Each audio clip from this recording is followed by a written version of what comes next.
बहुत बहुत स्वागत है आप सबका हिंदी ध्यान के इस यूट्यूब चैनल में। आज हम छंद से ही जुड़े हुए एक और विषय की चर्चा करेंगे जो कि बड़ा महत्वपूर्ण हो जाता है। इसके पहले की वीडियो में हमने छंद को जाना था कि छंद क्या है, छंद की परिभाषा देखी थी, छंद के प्रकार कितने हैं उसको हमने देखा था। और उसके बाद के जो वीडियो में दूसरे वीडियो में हमने देखा कि छंद के जो प्रकार हैं उनकी परिभाषाएं और उनके प्रकारों के प्रकार कौन कौन से हैं, इन सारी चीजों को हमने पढ़ लिया है। हमने जाना है तब कि छंद किसे कहते हैं, हमने ये भी जाना कि छंद के प्रकार कितने होते हैं। तो छंद के प्रकार 3 होते हैं। तीनों छंदों की परिभाषाएं और उसके उदाहरण भी हमने देख लिए हैं कि मात्रिक छंद, वर्णिक छंद और मुक्तक छंद कौन कौन से हैं और तथा उनके प्रकार कौन कौन से हैं। आज हम एक अन्य महत्वपूर्ण बात पर चर्चा करने जा रहे हैं जो कि छंद से संबंधित है। और जितने वीडियो अपलोड हो रहे हैं उनका भरपूर समर्थन आप सबको मिल रहा है।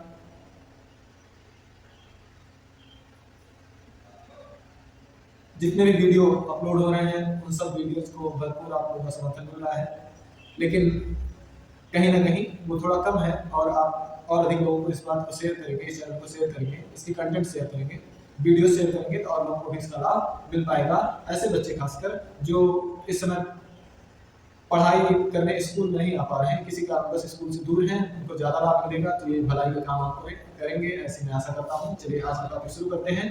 आज का जो टॉपिक है वो यह है, इस बात पर केंद्रित है कि हम जो छंद की मात्राएं हैं उन मात्राओं की गणना कैसे करते हैं, उनको गिनते कैसे हैं, उनको गिनने का तरीका क्या है, उनको गिनने की ट्रिक क्या है, इन सभी बातों पर आज हम चर्चा करने चल रहे हैं।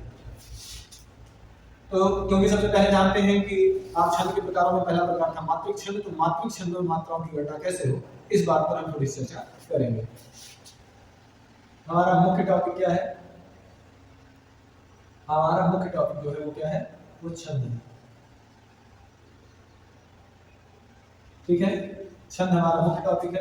इससे जुड़ा हुआ जो अगला टॉपिक है वो क्या है, तो वो है मात्रिक छंद।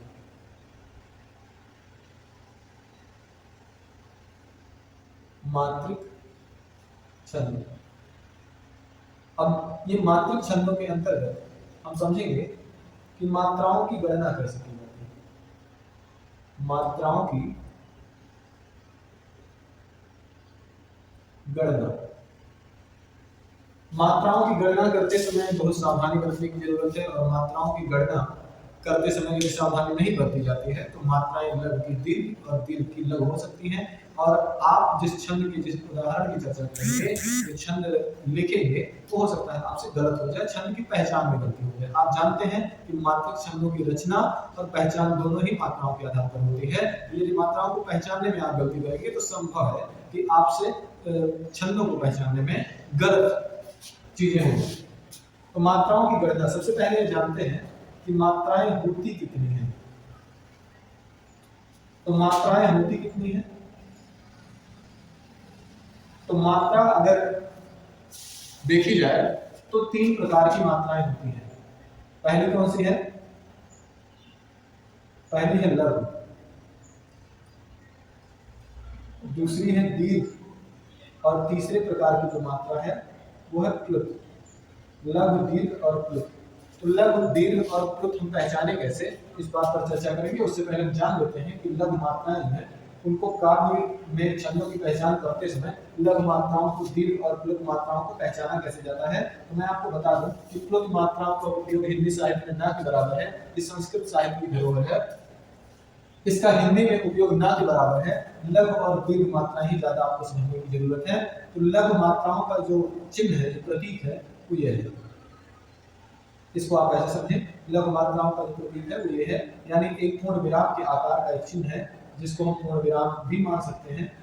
पूर्ण विराम के आकार का एक चिन्ह है, लघु मात्राओं को इसके माध्यम से प्रदर्शित किया जाता है। दीर्घ मात्राओं के लिए अंग्रेजी के यस आकार का एक चिन्ह है, जैसे अंग्रेजी में हम लोग यस बनाते हैं, उस आकार का एक चिन्ह है जिससे हम दीर्घ मात्राओं को प्रदर्शित करते हैं। और प्लुत मात्राओं के लिए हम इस तरह, हिंदी की जो गिनती होती है उसमें 3 के आकार का एक चिन्ह होता है जिससे हम प्लुत मात्राओं को प्रदर्शित करते हैं। जो लघु मात्राओं के लिए चिन्ह है, इस बात का द्योतक है, इस बात का प्रतीक है कि इसकी एक मात्रा होती है।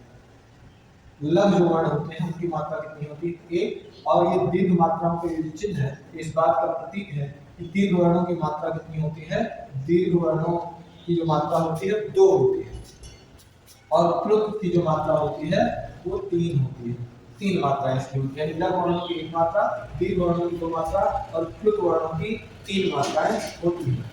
अब थोड़ा सा और जानते हैं कि जो लघु मात्राएं हैं वो कैसे पहचानी जाती हैं, कैसे समझी जाती हैं। तो अगर हम लिखते हैं क, अगर हम लिखते हैं क, तो इसका मतलब ये लघु मात्रा का वर्ण है, इसमें लघु मात्रा है, ठीक है ना। अगर हम क लिखते हैं तो इसका मतलब ये हुआ कि ये लघु मात्रा है, ठीक है ना। और अगर हम इसी को क न लिख करके, हम क न लिखे, क पर आ की मात्रा लगा दें, तो इसका मतलब ये हुआ कि ये दो मात्राएं हो गई, ये इसकी दीर्घ मात्रा हो गई। और अगर हम कहें ओ, इस तरह किसी को दूर से यदि हम बुला रहे हो, तो अगर हम कहते हैं ओ, तो वो ओ ध्वनि दूर तक जाती है, दूर तक सफर तय करती है, इसलिए इसकी तीन मात्राएं मानी जाती हैं, यानी दो से अधिक जो मात्राएं होंगी वो प्लुत मानी जाएंगी। एक और चीज यहाँ ध्यान देने की बात है कि कोई भी मात्रा लघु या दीर्घ या प्लुत, खैर प्लुत आप छोड़ भी सकते हैं क्योंकि हिंदी साहित्य में इसका प्रयोग ना के बराबर है, लघु या दीर्घ को ही लेकर चले तो हम समझ सकते हैं कि कोई भी मात्रा लघु या दीर्घ किस आधार पर मानी जाती है। तो लघु या दीर्घ कोई भी मात्रा मानी जाती है तो उच्चारण के आधार पर, यहां लिख देते हैं कि कोई भी मात्रा लघु या दीर्घ, लघु या दीर्घ उच्चारण के आधार पर या उच्चारण में लगे समय के आधार पर, उच्चारण में लगे समय के आधार पर मानी जाती है, ठीक है। कोई भी मात्रा लघु या दीर्घ उच्चारण में लगे समय के आधार पर मानी जाती है, यानी कोई भी मात्रा, कोई भी वर्ण अगर उच्चारण में कम समय लगाता है तो उसे लघु कहा जाएगा, और कोई वर्ण अगर ज्यादा समय लगाता है तो उसको हम दीर्घ कहेंगे, ठीक है ना। आप यह भी जानिए कि लघु मात्राओं को ह्रस्व भी कहते हैं। क्या कहते हैं? लघु मात्राओं को ह्रस्व भी कहा जाता है और दीर्घ मात्राओं को गुरु भी कहा जाता है। गुरु अर्थात बड़ा, ह्रस्व अर्थात छोटा। तो जो छोटी मात्राएं होंगी, उच्चारण में कम समय लेंगी, उनको लघु माना जाएगा, और जो ज्यादा समय लगाएंगे, जिन वर्णों के उच्चारण में ज्यादा समय लगेगा, उनको हम दीर्घ मात्रा मानते हैं। तो ये स्पष्ट है। आपने देखा कि हम छंद पढ़ रहे हैं, छंदों के अंतर्गत हमने मात्रिक छंदों की परिभाषा कल के वीडियो में मात्रिक छंद की परिभाषा और उनके उदाहरणों की चर्चा की थी। आज हम चर्चा कर रहे हैं मात्राओं की गणना कैसे की जाए। तो मात्राओं की गणना के क्रम में हम सबसे पहले जानते हैं कि मात्राएं होती कितनी हैं। तो मात्राओं की संख्या 3 है, एक लघु, एक दीर्घ और एक प्लुत। लघु को इस चिन्ह द्वारा, दीर्घ को इस चिन्ह द्वारा और प्लुत को इस चिन्ह द्वारा प्रदर्शित करते हैं। और इनको उदाहरण के रूप में हम देखते हैं। लघु मात्राओं का उदाहरण ऐसे वर्ण होते हैं जिनमें कोई मात्रा नहीं होती, जिनके उच्चारण में कम समय लगता है, जैसे क। जो हम क कहते हैं तो क का मतलब इसमें बहुत कम समय लगा, हमारे मुख से कम वायु बाहर निकली, तो इसलिए इसकी मात्रा लघु हुई। लेकिन जब हम क न कहेंगे, जब हम का कहते हैं, का जब हम का कहेंगे तो इसके उच्चारण में ज्यादा समय लगेगा और इसकी मात्रा दीर्घ हो जाएगी, यानी दो मात्राएं इसकी मान ली जाएंगी। और जब हम किसी को दूर से बुला रहे हैं, जैसे हम कहते हैं अरे, जैसे हम क्या कहते हैं अरे, जैसे हम कहते हैं ओ, जैसे हम कहते हैं हे, तो ऐसी मात्राओं में समय अधिक लगता है, दीर्घ मात्राओं से भी अधिक समय लगता है, तो ऐसी मात्राओं को हम प्लुत कहते हैं। लेकिन आपको जानना यह है कि प्लुत मात्राओं का उपयोग हिंदी में ना के बराबर होता है। लघु मात्राओं को ह्रस्व भी कहते हैं और दीर्घ मात्राओं को गुरु भी कहते हैं। और एक चीज, कोई भी मात्रा लघु या दीर्घ कैसे होगी, तो इसका निर्धारण किसके आधार पर होता है? उच्चारण में लगे समय के आधार पर होता है। कोई भी मात्रा लघु होगी या दीर्घ होगी, उसका निर्धारण कैसे होगा? उच्चारण में लगे समय के आधार पर। उच्चारण में जितना समय लगेगा, हम किसी मात्रा को लघु या दीर्घ उसी अनुसार मानेंगे, ठीक है ना। लघु या दीर्घ हम किसी मात्रा को तभी मानेंगे जब उसके उच्चारण में कम या ज्यादा जैसा समय लगता है, उसी अनुसार हम मानेंगे, ठीक है ना।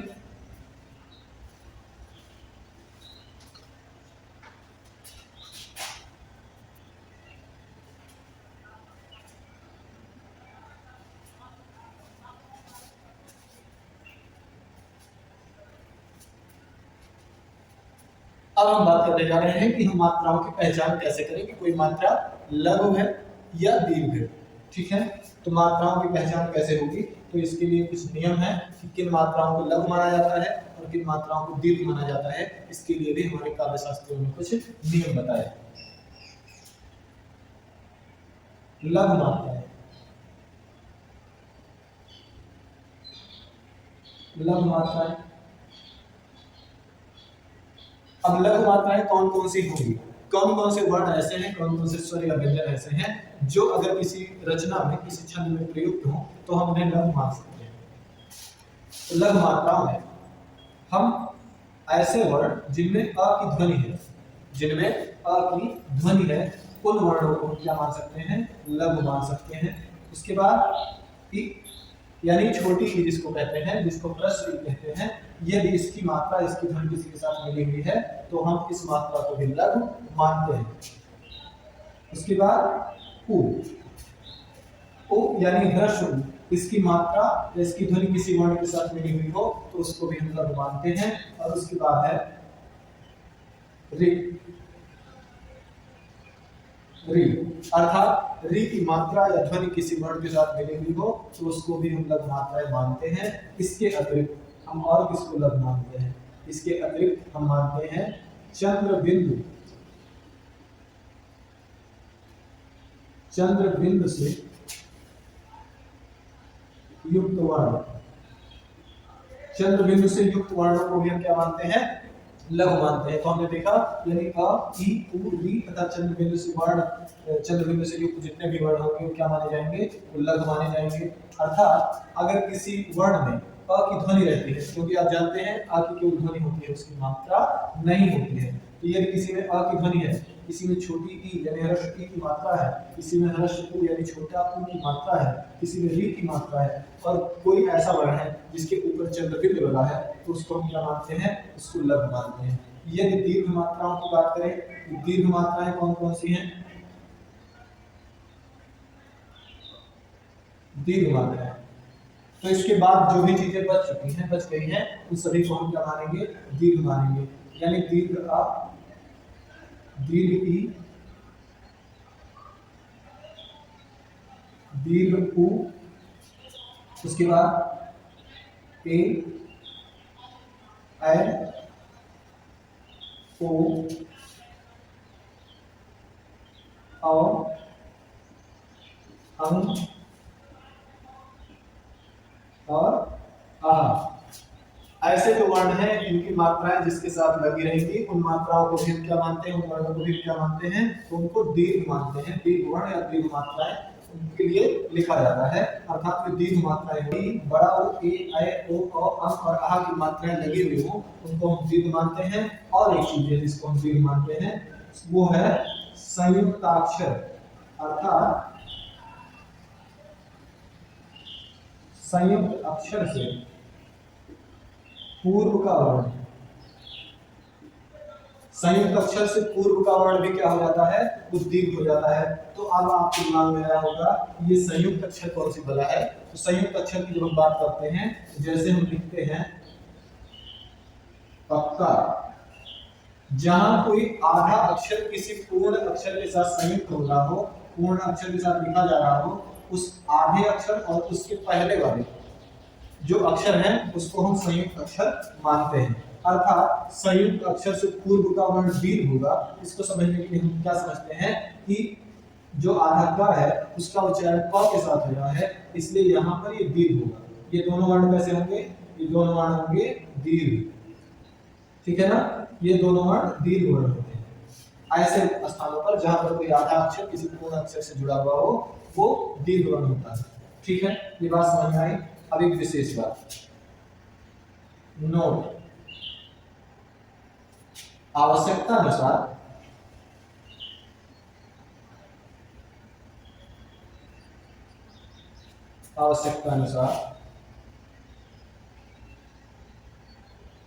कभी कभी, ये मिटा दे रहा हूं, आवश्यकता अनुसार कभी कभी दीर्घ वर्णों को लघु या लघु वर्णों को दीर्घ भी माना जाता है।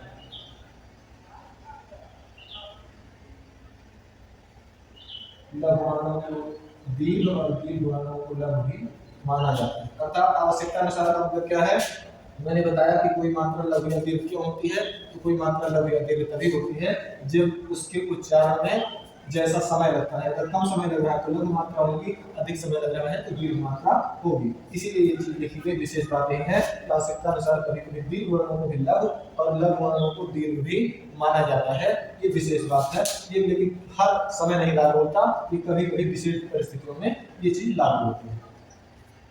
तो आई होप आपने आज बहुत अच्छे से पढ़ा होगा, अच्छे से सीखा होगा कि कैसे हमें मात्राओं की गणना करनी है, कैसे हमें मात्राओं की पहचान करनी है। ये चीज आपके अच्छे समझ में आ गई होगी। मैंने इस तरह से सरल भाषा में आपको समझाने का प्रयास किया है कि आपको समझ में आ जाएगा, ऐसी मैं उम्मीद करता हूँ। ये चीजें आप ध्यान रखें और मैं जानता हूँ कि ये चीजें ध्यान रखेंगे तो आपको छंद की पहचान करने में कोई समस्या नहीं होगी। तब तक मिलते हैं अगले वीडियो में, तब तक के लिए जय हिंद।